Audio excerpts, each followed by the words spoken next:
Welcome to Live the Dream with yours truly, Marty Kaiser. Buckle up and let's get started. Good afternoon, everyone. This is Marty Kaiser with our Tuesday edition of Real Estate Tidbits. Hope everyone had a great weekend and you're enjoying our weather. Excuse me. Still fighting the remnants of that cold I've been dealing with. Today I'm going to go over, I think what's pretty interesting, some data and some trends that we're experiencing both in real estate and the economy. And I actually have a fair amount of information which I think will be interesting to everyone. I will start off today with a brief sports update. As baseball has finally concluded, the World Series ended Sunday night, and it had so many twists and turns. It was arguably the best World Series we've had in at least the last 50 years. The Los Angeles Dodgers, they were winning the series 2-1, then they were behind in the series 3-2 and going back to Toronto for 2 games. And they ended up prevailing in the series 4-3. And Game 7 in particular, Toronto was winning the whole way, and the Dodgers came back and tied it up in the 9th inning, and then they won in the 11th inning on a home run. The miraculous thing in this series, besides all the twists and turns, were one of the Dodgers' star pitchers, Yamamoto, had pitched Game 6 and he had thrown 100 pitches. And typically in baseball, starting pitchers rest 4 or 5 days between starts, especially when they've thrown as many pitches as he had. And because of the twists and turns of Game 7 and the Dodgers' unreliable relief staff, the Dodgers pretty much used all their starters in relief. Well, they ended up bringing in Yamamoto in the 9th inning, and he had just thrown 100 pitches the day before, so he had no rest. So this is unheard of, and it can be very risky for the pitcher's health. But he pitched phenomenally. He pitched 3 innings. He wasn't as sharp as he normally was, but he got some clutch outs. And the last play of the game, the Dodgers were winning by 1 run. The Blue Jays had the bases loaded with 1 out. And the batter for the Toronto Blue Jays hit a ground ball between shortstop and second base. The shortstop made a nice play on it. Stepped on second base and threw to first, and the game ended on a double play. So it was a great series. And baseball is so much more exciting when they have the playoffs and the World Series and the regular season. For a lot of people, they think baseball's slow, but the World Series just has kind of a pressure stress point all its own. So that's all about sports today. What I wanted to go over today was some things that I had been researching, and I'll paraphrase them, and I'll also quote the source of this data, just to give everybody a little bit better understanding of kind of the ups and downs of what we're dealing with right now. The first piece of information I'm going to go over was an article that I had read in Inman Real Estate News. It's one of the real estate magazines that I subscribe to, and it has a lot of really good information in it. And a lot of times it kind of identifies what I've been experiencing in the local Orlando market here, but it also gives some insights that you don't always see or hear about. So anyway, this was a really, I thought, interesting article, and it was a little bit real estate with government assimilation with it. So the headline of the article is the housing market in the midst of a recession? Treasury Secretary Scott Bessent thinks so. So Scott Bessent is the Treasury Secretary who was appointed by Donald Trump's administration. So he's a private industry kind of, I guess you would call, economic expert. And he's been only in the government job for about 9 months, and he's got an extensive background in overseeing quite large financial conglomerates. So what he's saying basically is the following, and I'll kind of paraphrase a few of the things that he's saying. He's making the claim that the housing market is in the midst of a recession, and he's simultaneously blaming the Federal Reserve. He says that overall the economy is fine, but there are sectors of the economy that are in recession. And he just said this on CNN's State of the Union on Sunday. And in his opinion, he feels that the Fed has caused a lot of the real estate problems with their policies. Now, the basic crux of his argument, and kind of what Donald Trump's been arguing about too, is that they feel that the interest rates are still too high. They cite different things that not everybody's in agreement with, but this is his perspective. And he feels that the Fed has not been bringing the interest rates down quick enough. And he feels that the biggest hindrance for housing is mortgage rates. So his belief is that if the rates come down significantly, then this would end the housing market. Obviously, you've heard me talk about interest rates and what I forecast with them. And I would say, from a common sense point of view, interest rates always have a significant correlation with real estate because it's kind of what I call the affordability quotient. And what I mean by that is the lower interest rates are, three things take place. Number one, people purchasing power increases. So if you were qualified, let's say, for a $300,000 house at a 7% interest rate, and then the rates went down to 6%, your purchasing power would probably increase somewhere to $350,000 to $375,000, and I'm just kind of estimating that. But the point of that is that interest rate adjustments can have a significant impact.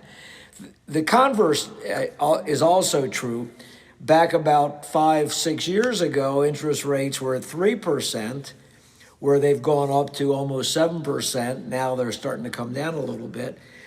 So when they were 3%, maybe you'd be qualified for a $700,000 purchase. And then with the doubling of interest rates, it would lower your ability to purchase to about $350,000. So obviously that was huge. And that has obviously a lot of synergistic effects on a negative basis when you're looking at people's purchasing power and how the real estate market is going to fare. So that was the premise of his thing. Now, in response to that, one of the Federal Reserve governors last week, Stephen Miron, he was quoted in an interview with the New York Times saying that if the Federal Reserve Central Bank, in his opinion, could risk a recession if they did not lower interest rates quick enough. And he suggested that the final meeting they have, which will be coming up in the next couple months, they needed to lower the central bank lending rate by 0.5 percentage point. And so his point was similar to Bissent's, and he basically was quoted as saying, if you keep the interest rate policy tight for a long period of time, then you run the risk that monetary policy is inducing a recession. And he feels there's no reason to run that risk if you're not concerned about inflation. However, and this is where everything gets confusing and people have different perspectives and propaganda, one sector of inflation rates seem to be that they've kind of halted their upward progression and they've flattened out. However, that's definitely not the case, especially in the food sector. So when you go to the grocery store or you go out to eat, you see inflation in full swing. Items in the grocery store are still the most expensive I've ever seen them. And of course, when you go out to eat, everything's a lot more expensive, regardless of whether you go to more lower end self-serve or fast food places or whether you go to full service places. So, there's a conflict there. And the Federal Reserve did cut short-term interest rates for the second time this year last week. And the Federal Reserve Chairman, Jerome Powell, he basically stated that another rate cut in December is not a done deal. So, like I said, there's a conflict here. And that's obviously a concern because we have one sector saying one thing and one saying another thing. The only thing I will say is that if interest rates are adjusted downward, they will definitely help real estate. On the flip side, if we don't get a good handle on inflation, especially on durable goods that we all utilize as citizens, then that's a problem. So we'll just have to kind of keep an eye on things and see what they say. Now, a last person I'm going to quote, just to give you, again, a different perspective, is a couple months ago, Moody's chief economist, Mark Zandi, who's a well-known economist, he said in an online post that nearly 1/3 of the United States' gross product were either in or at high risk of recession, while 1/3 were holding steady and another third were growing. So that's an interesting position because he divided the states into 3 sectors, and each sector was different. Now, he basically said, based on the state level data, which I just quoted, he feels the U.S. economy is on the edge of recession. So again, we'll just have to wait and see. But because you have so many positions, this has kind of created a lot of confusion and nervousness on the behalf of consumers. And that's why a lot of folks have put off buying or selling real estate. Last statistic on this is, and this was according to a Redfin report, who is a big real estate database and technology provider of data. They felt that 15% of home buyers, based on their data, canceled contracts in September, which was almost 14% higher than 2024. And the 2 states that had the most cancellations were in Florida and Texas. So that's obviously a concern because obviously we're doing business in Florida. And they said the highest rate of cancellations in Florida were in Tampa, and they were leading the way at 20.1%.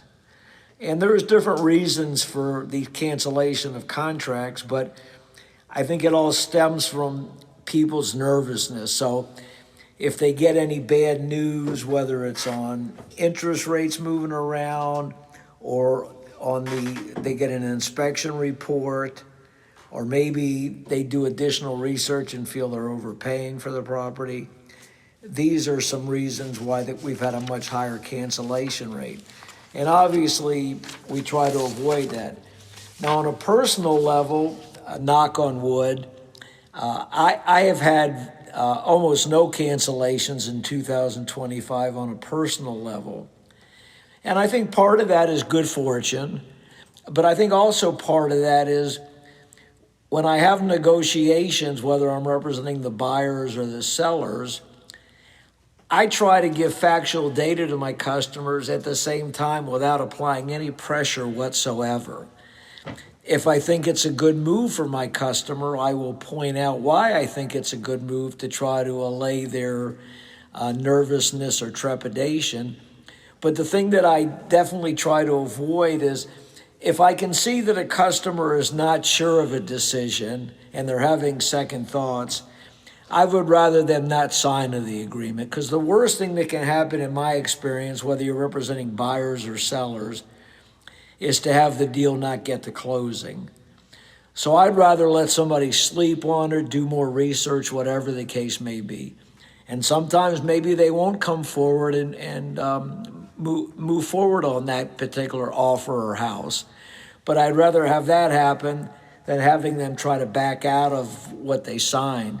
And especially if they try to back out after the rescission period has ended, then you create quite a potential legal dispute.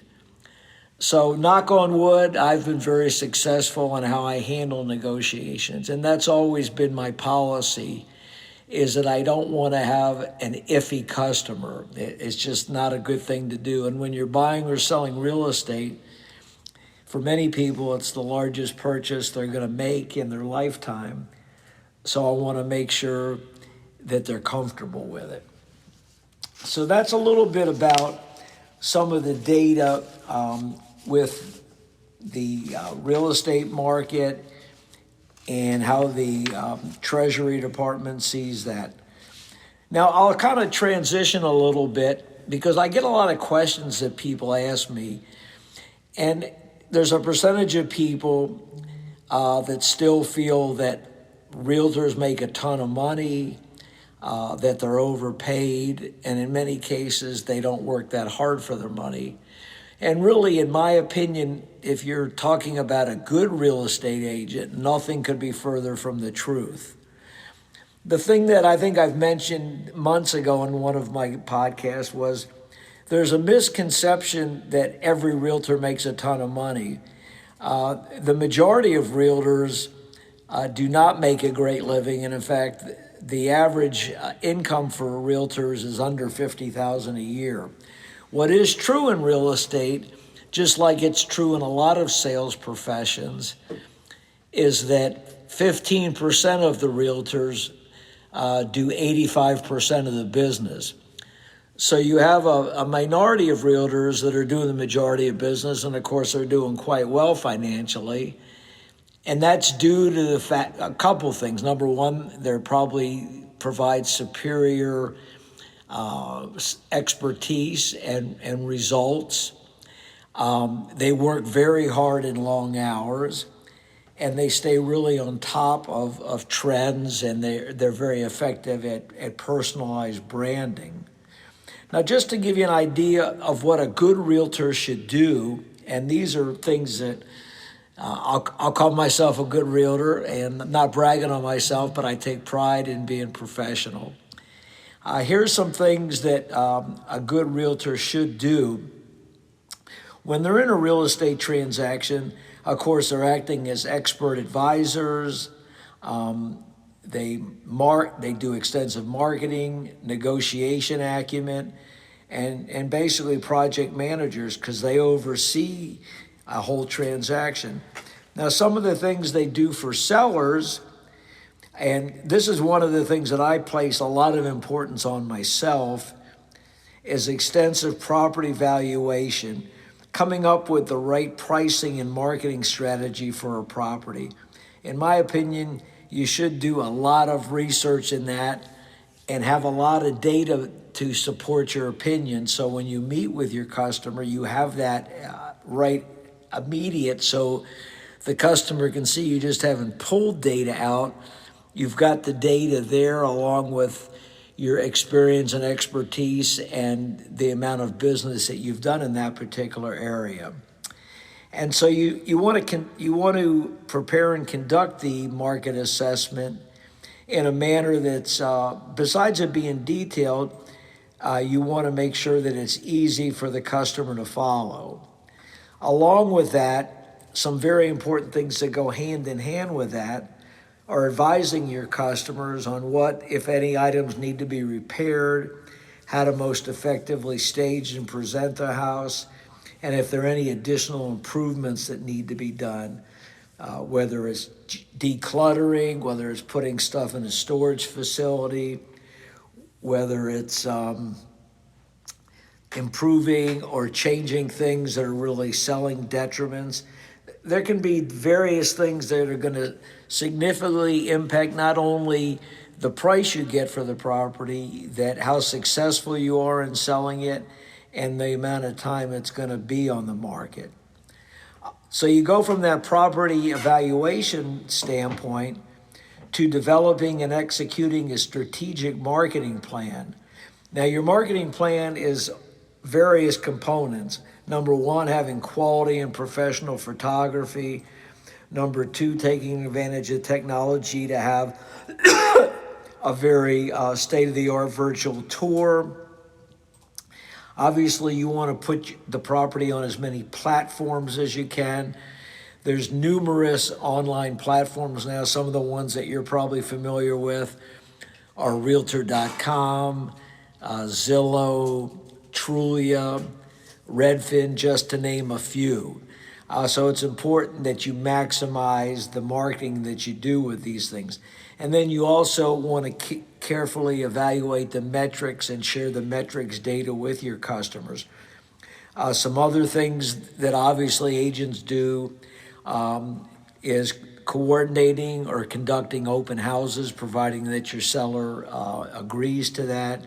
And then, of course, you privately make appointments for showings, you show the home, and you try to make it as easy as possible for people to view homes.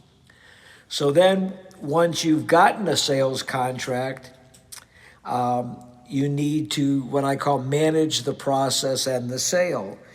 And so before you have your seller sign any contracts, you want to do extensive screening of the customers to make sure they're well qualified, they're using a reputable and professional lender.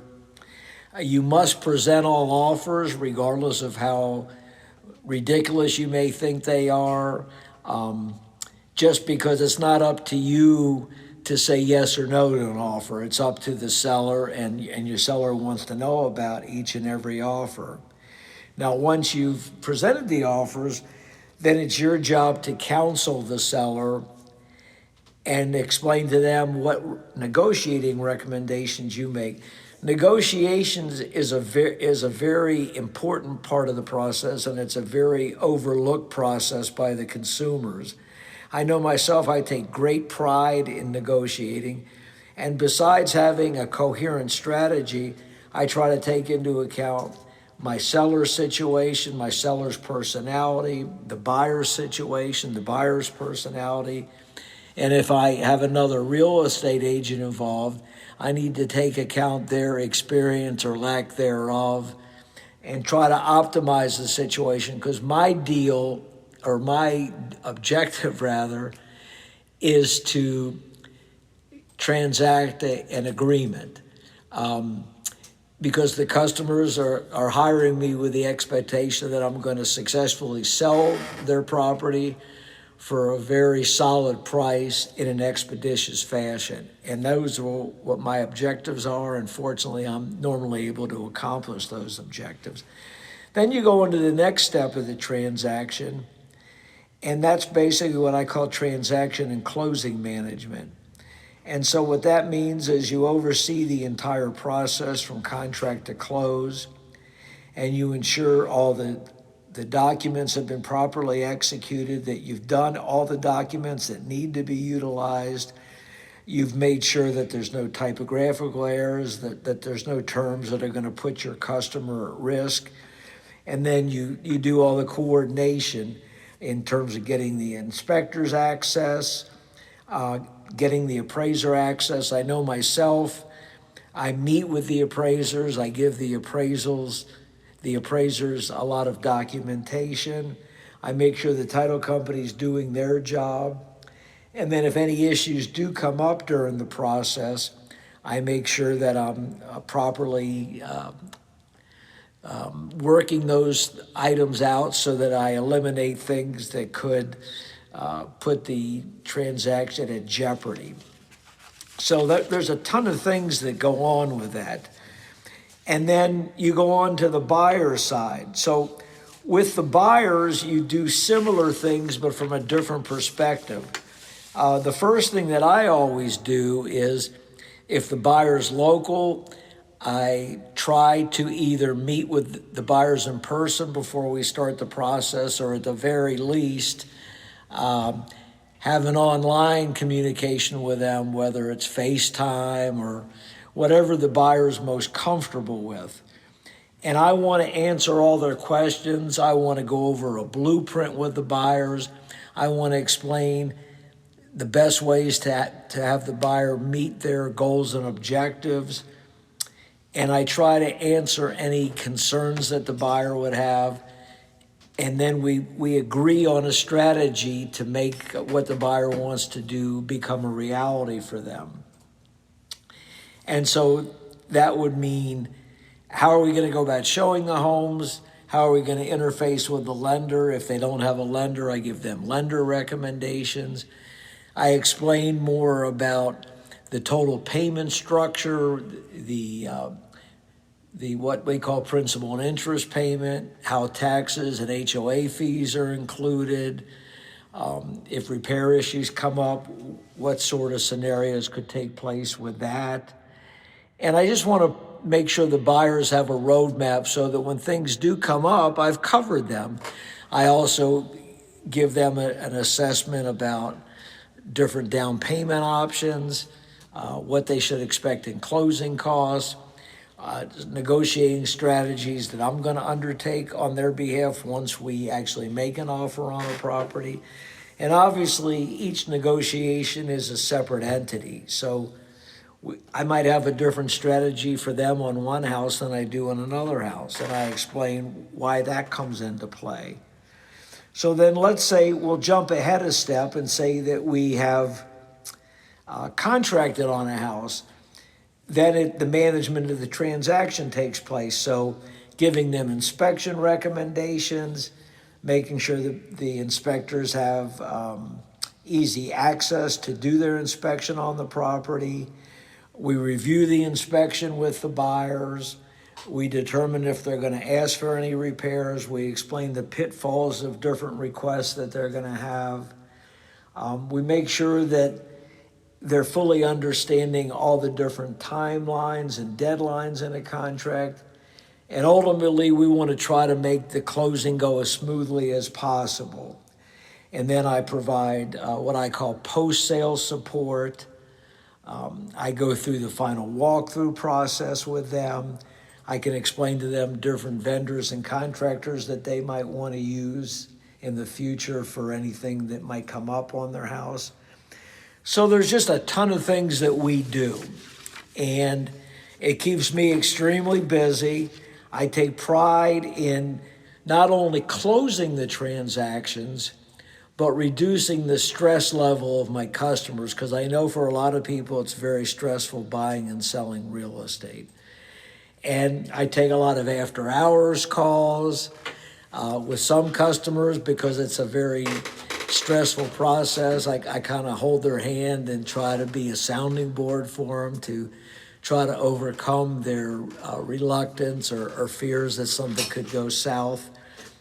And the reason I'm going into this painstaking detail into what our jobs are is because to show people that we work very hard for our money. I know I work long hours. I take calls after hours. I'm available on weekends. And so I feel very comfortable in stating that I earn my money. But at the same time, I always want to make it a win-win scenario. It's a win for my customer and it's a win for me. So that's all for today. Everybody have a good balance of the rest of the week. Enjoy our nice weather. And this is Marty Kaiser out.